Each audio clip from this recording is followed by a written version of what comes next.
We's the orcs, and you is not. It's Drunken Deer here again, and I'm just going to do another topic of the week. Still doing the painting stuff. It's just a lot easier to do these replies than it is to actually put up a proper video in terms of painting. So, topic of the week. Vince has said it's the golden age of wargaming. Well, I have to disagree, and it's just put it this way. There's a lot of improvements, but it seems to me that you're putting it on like a pedestal. You know the old saying about putting it on a pedestal.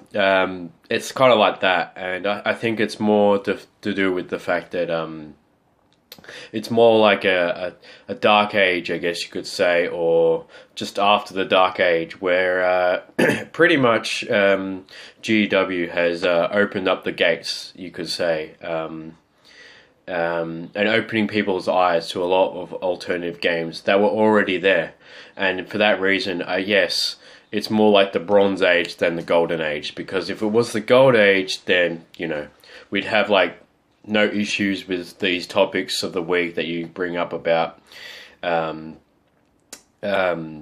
gender equity and all that sort of stuff, and harassment, and you know what I mean. So yeah, I don't agree with it at all.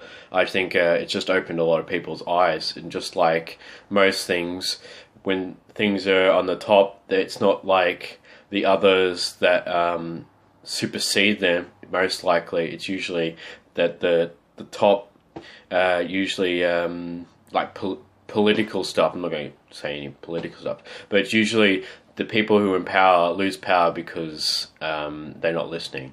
Not because the other guys are doing a better job in most circumstances.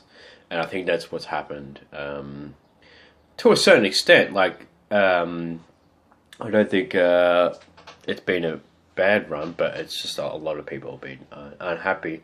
A lot of sore wounds. And I just think it's like opened up a lot of games and stuff that have been around for a while. And these other companies like Frostgrave and that are cashing in on something that the top production of miniatures have sort of opened the vacuum for vacuum of power, I guess you could say, for it. So I don't necessarily think it's a golden age, because there'd be a lot more other things happening. I don't think having things that were already there, it's just opened people's eyes up to it. And that said, like, I think that their technical paints are probably for Citadel, technical paints is probably one of the most amazing things that come about. And that's just not even talking about miniatures. That's probably something that not many people, I don't think, really realize that those things have been around for, like, you know, like the blood one, which I don't actually have, but they've got the corrosion one and stuff like that, and more. There's more stuff available, which is great, and it's just a competitive thing. But it doesn't necessarily mean it's the golden age of gaming, because, let's face it, you don't know what the golden age is. But I'd say it's probably the best time for wargamers has been for a very long time. Simply put, can't really put it simple. You can't say it's gold, because unless the next stage is going to be like platinum or diamond or something, you know, like like I said, you're putting it on a pedestal because you don't know what the future holds. But I'd say it's the most improved